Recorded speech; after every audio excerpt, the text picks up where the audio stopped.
Hi hello. ഇപ്പോൾ ജാനകിയുടെയും അബിയുടെയും വീടിന്റെ എല്ലാ പ്രിയപ്പെട്ട പ്രേക്ഷകർക്കും മെട്രോ സ്റ്റാറിലേക്ക് സ്വാഗതം. അങ്ങനെ ജാനകിയുടെയും അബിയുടെയും വീട്ടിലെ വളരെ സംഘർഷഭരിത നിമിഷങ്ങളിലൂടെ കഥ മുന്നോട്ട് പോയിക്കൊണ്ടിരിക്കുകയാണ്. നല്ല സന്തോഷത്തോടെ മുന്നോട്ട് പോയിക്കൊണ്ടിരുന്ന ഒരു തറവാടായിരുന്നു അളകാപുരി തറവാട്. അതിലുള്ള എല്ലാവരും അങ്ങോട്ടും ഇങ്ങോട്ടും പരസ്പരം സ്നേഹത്തോടെയും ബഹുമാനത്തോടെയും ഒക്കെ മുന്നോട്ട് പോയിക്കൊണ്ടിരിക്കുമായിരുന്നു. എന്നാൽ പ്രതീക്ഷിക്കാത്ത സംഭവങ്ങൾ വന്നതോടുകൂടി ആ ഒരു വീടിന്റെ സമാധാനം തന്നെ ചന്നം ഭിന്നമാകുന്ന സാഹചര്യങ്ങളാണ് ഉണ്ടായത്. അവിടെ ഒരിക്കലും സൂര്യനാരായണൻ അഭിയെയോ അവിടെ ജാനകിയോ വിശ്വസിക്കാനായിട്ട് തയ്യാറല്ല. പ്രത്യേകിച്ച് ജാനകിയെ വിശ്വസിക്കാനായിട്ട് അവിടെ സൂര്യനാരായണൻ തയ്യാറല്ല. ജാനകി ചെയ്ത ആ ഒരു തെറ്റ് അജയ് ആ ഒരു സമയത്ത് ജാനകിയോട് പ്രണയം പറഞ്ഞപ്പോൾ അത് എന്തുകൊണ്ട് ജാനകി മറ്റുള്ളവരോട് പറഞ്ഞില്ല, അത് അറിയിച്ചില്ല എന്നുള്ള ഒരു ദേഷ്യമാണ് സൂര്യനാരായണന്റെ മനസ്സിൽ ഇപ്പോഴും ഉള്ളത്. അതിന്റെ പേരിലാണ് ജാനകി ഒതുക്കി നിർത്താൻ വേണ്ടിയിട്ടാണ് അവിടെ സൂര്യനാരായണൻ ശ്രമിക്കുന്നത്. പക്ഷേ അവിടെ ഓരോ പദ്ധതികൾ അപർണ നടപ്പിലാക്കുമ്പോഴും ആ ഒരു സമയത്ത് ആ ഒരു പദ്ധതികൾ പൊളിക്കാൻ വേണ്ടിയിട്ടും ജാനകി ശ്രമിച്ചുകൊണ്ടിരിക്കുകയാണ്. അപ്പൊ ഇതെല്ലാം കൊണ്ടും ദേഷ്യം വന്ന അപർണ ജാനകി വകവരുത്താൻ വേണ്ടിയിട്ട് ശ്രമിക്കുകയാണ്. പിന്നെ എന്തൊക്കെയായിരിക്കും സംഭവിക്കാൻ പോകുന്നത് എന്ന് നമുക്ക് നോക്കാം. അതിനു മുൻപ് ആദ്യമായിട്ടാണ് ഈ ചാനൽ കാണുന്നതെങ്കിൽ തീർച്ചയായിട്ടും സബ്സ്ക്രൈബ് ചെയ്യുക. അപ്പോൾ ഞങ്ങളുടെ പുതിയ സീരിയൽ റിവ്യൂ വീഡിയോസ് എല്ലാം നിങ്ങൾക്ക് ലഭിക്കുന്നതായിരിക്കും. അങ്ങനെ ഈ ഒരാഴ്ചത്തെ പ്രൊമോ എന്ന് പറയുമ്പോഴത്തേക്കും നമ്മുടെ ആ ഒരു അളകാപുരി തറവാട്ടിലെ വളരെ നിർണായക ഘട്ടം എന്ന് വേണമെങ്കിൽ പറയാം. ജാനകിയും അബിയും സന്തോഷത്തോടെ മുന്നോട്ട് കൊണ്ടുപോയിക്കൊണ്ടിരുന്ന ആ ഒരു കുടുംബത്തെ തകർക്കാൻ വേണ്ടിയിട്ടാണ് അപർണ ആ ഒരു അളകാപുരി തറവാട്ടിൽ കാലെടുത്ത് വെച്ചത്.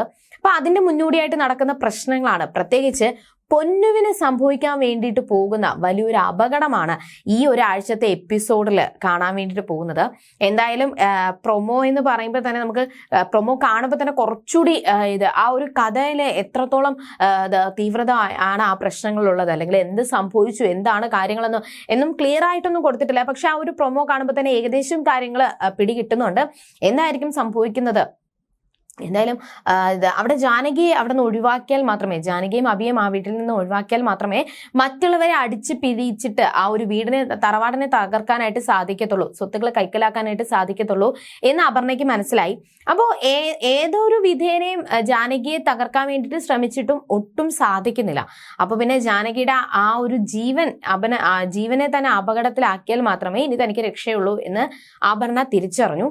അങ്ങനെ ജാനകി അവിടെ ഒരു സന്തോഷ നിമിഷമായിട്ട് തന്നെ പായസം ഉണ്ടാക്കി എല്ലാവർക്കും കൊടുക്കാൻ വേണ്ടിയിട്ട് തീരുമാനിച്ചു. അങ്ങനെ ജാനകിക്ക് വേണ്ടിയിട്ട് ഒരു പായസം മാറ്റിവെക്കുകയും അതിൽ കുറച്ച് മയക്കുമരുന്ന് കലർത്തുകയും കുറച്ച് വിഷപ്പൊടി മരിക്കാൻ വേണ്ടിയിട്ടുള്ള കുറച്ച് വിഷപ്പൊടി കലർത്തി ആ ഒരു പായസം മാറ്റിവെക്കുകയാണ്. എന്നാൽ ഇതൊന്നും അറിയാതെ മുത്തശ്ശി വന്നിട്ട് ആ പായസം എല്ലാം കൂടി മിക്സ് ചെയ്തിട്ട് ഓരോ ഗ്ലാസ് ആയിട്ട് മിക്സ് ചെയ്തതിന് ശേഷം നേരെ മുത്തശ്ശി എല്ലാവർക്കും കൊണ്ടു കൊടുത്തു. പക്ഷെ അത് ആ ഒരു കാര്യം അപർണ അറിഞ്ഞിട്ടില്ലായിരുന്നു. അപർണ ആ ഒരു ജാനകി കുടിക്കുന്ന ഗ്ലാസ് കുടിച്ചപ്പോൾ ജാനകിക്ക് എന്തെങ്കിലും അസുഖം സംഭവിക്കും, ജാനകിക്ക് എന്തെങ്കിലും പറ്റും എന്നുള്ള ഒരു ഉറച്ച വിശ്വാസത്തിലായിരുന്നു അപർണ. അപ്പോൾ ഇങ്ങനെ അടിക്കടി നടക്കുന്ന പ്രശ്നങ്ങൾക്ക് പരിഹാരമായിട്ട് നമുക്ക് അമ്പലത്തിൽ പോവാം, എല്ലാവർക്കും കൂടി ചേർന്നിട്ട് അമ്പലത്തിൽ പോവാം എന്ന് സൂര്യനാരായണൻ പറയുകയും അമ്പലത്തിൽ പോവാൻ വേണ്ടിയിട്ട് ഇറങ്ങിക്കൊണ്ടിരിക്കുന്ന സമയത്താണ് അവിടുത്തെ വേലക്കാരി വന്നിട്ട് അവിടെ അപർണയോട് വന്ന് പറയുന്നത്, ഇവിടെ അപർണ കുഞ്ഞ് ജാനകിക്ക് വേണ്ടിയിട്ട്, ജാനകിയെ വകവരുത്താൻ വേണ്ടിയിട്ട് മാറ്റിവെച്ച ആ ഒരു മയക്കുമരുന്ന് കലർത്തിയ ആ ഒരു പായസം മുത്തശ്ശി എല്ലാത്തിലും കൂടി മിക്സ് ചെയ്തു. അപ്പൊ എന്താണ് ആ ഒരു മിക്സ് ചെയ്തോ അപ്പൊ എന്ത് സംഭവിച്ചു എന്ന് അറിയത്തില്ല. എന്തായാലും നമ്മൾ ചെയ്ത ആ ഒരു അപകടം, ജാനകിയെ തകർക്കാൻ വേണ്ടിയിട്ട് ചെയ്ത കാര്യം അവസാനം നമുക്ക് തന്നെ തിരിച്ചടിയായിട്ട് മാറുന്ന സംഭവങ്ങളാണ് ഉണ്ടാവുന്നത് എന്ന് അപർണയോട് അവർ പറയുമായിരുന്നു. അങ്ങനെ എല്ലാ കാര്യങ്ങളും കഴിഞ്ഞു. നേരെ അമ്പലത്തിലോട്ട് വന്നു. അമ്പലത്തിൽ വന്ന സമയത്ത് മുത്തശ്ശിയോട് അപർണ ഈ കാര്യങ്ങൾ സൂചിപ്പിച്ചു. അപർണ മുത്തശ്ശിയോട് പറഞ്ഞു. അപ്പൊ ആ ഒരു സമയത്ത് എല്ലാവരും വന്നിട്ടുണ്ട്. അവിടെ പൊന്നും ജാനകിയും മാത്രം വന്നില്ല. അപ്പൊ എന്ത് സംഭവിച്ചു, അവർക്ക് എന്തെങ്കിലും അപകടം പറ്റിക്കാണും എന്ന വിശ്വാസത്തിൽ സന്തോഷത്തോടെ നിൽക്കുമായിരുന്നു മുത്തശ്ശിയും അപർണയും. ആ സമയത്താണ് ജാനകി കാറും കൊണ്ട് നിർത്തിയത്. നോക്കുമ്പോൾ ജാനകി വരുന്നുണ്ട്. അപ്പൊ ജാനകി വന്ന ഉടനെ തന്നെ അഭി ചോദിക്കുകയാണ്, പൊന്നു എവിടെ? അപ്പോ ജാനകി ചോദിക്കുകയാണ്, പൊന്നു എവിടെ? പൊന്നു വന്നില്ലേ? പൊന്നു നിന്റെ കൂടെ വരുമെന്നല്ലേ നമ്മൾ വിചാരിച്ചത്, അപ്പൊ പൊന്നുനെ കണ്ടില്ലല്ലോ. അങ്ങനെ നേരെ സങ്കടത്തോടെ അബിയുടെ എന്റെ മോൾ എവിടെ എന്ന് പറഞ്ഞുകൊണ്ട് ജാനകി നേരെ ഓടി വീട്ടിലോട്ട് പോവാണ്. ആ സമയത്ത് പൊന്നു തലകറങ്ങി വീണ് കിടക്കുന്ന രംഗമാണ് ജാനകി കാണുന്നത്. പെട്ടെന്ന് തന്നെ ജാനകി കുഞ്ഞിനെ എടുത്തുകൊണ്ട് നേരെ ഹോസ്പിറ്റലിലോട്ട് പോവാണ്. ഇപ്പോ പൊന്നു ICUല് നല്ല തീവ്ര പരിചരണ വിഭാഗത്തിലാണ്.